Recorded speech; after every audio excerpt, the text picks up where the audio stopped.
সকাল 7টার সময় আইছিলাম, 7টা না সরি 7:30টার সময় আইছিলাম। ভাবছিলাম সবাই আগে এসে বিউসিতে তেল লুয়ে এলাম, কিন্তু এখানে তো যে লম্বা লাইন, সবাই আমার আগে বসছে। চলো লাইন দেখাই। বাইকও তেল নাই, অবস্থা একদম শোচনীয় হয়ে গেছে ভাই। সকাল 7:30টার সময় আইছিলাম বিউসিতে তেল নিবার লাগে, ভাবছিলাম সবাই আগে আয়াসিরা তেল নেবো, কিন্তু এখানে যে পরিমাণ লাইন দেখতেছি, এদিকে গাড়ি টাড়ি পুরো জাম লেগেছে রাস্তা। আর এই অটোর লাইন দেখো কত বড়, ওই ব্রিজ পাইয়ে গেছে গা। টাউন হল, আমবাসা টাউন হলের এদিকে গিয়ে সেটা হসপিটালের দিকে ব্রিজ পুরো পাইয়ে গেছে গা। আর এদিকে তো কত বড় লাইন, বাবারে বাবা।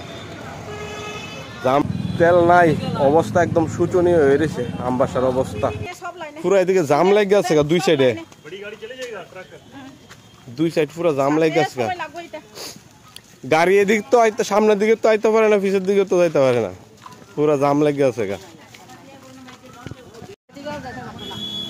জাম পুরো জাম। থাং মাইয়া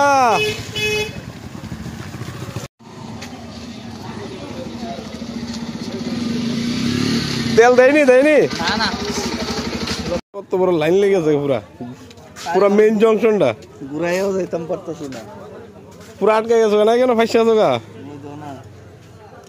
এদিকে তো গাড়ি আয় না, সামনের দিকে পিছের দিকে তো গাড়ি আইতে না, ওই দিকে আটকে গেছে গা। পুরা অবস্থা কাহিল। অ্যাম্বুলেন্স চাইলে তো শেষ। হ্যাঁ, অ্যাম্বুলেন্স ফায়ার সার্ভিস চাইলে শেষ।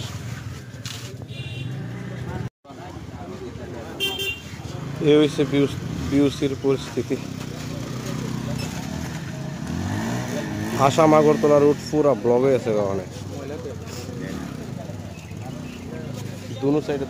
NH8 আসাম আগরতলা জাতীয় সড়ক পুরা ব্লক হয়ে গেছে গা। দুই সাইডে তো কোনো গাড়ি আইতে যাইতে পারে না, একদম দুনো সাইডে বদলে।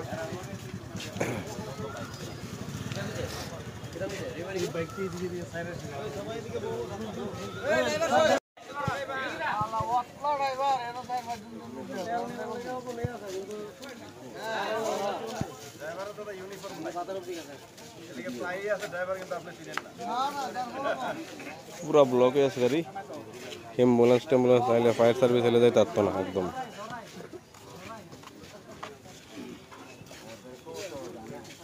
তো কি আর করবো, এখন জায়গা বাড়িতে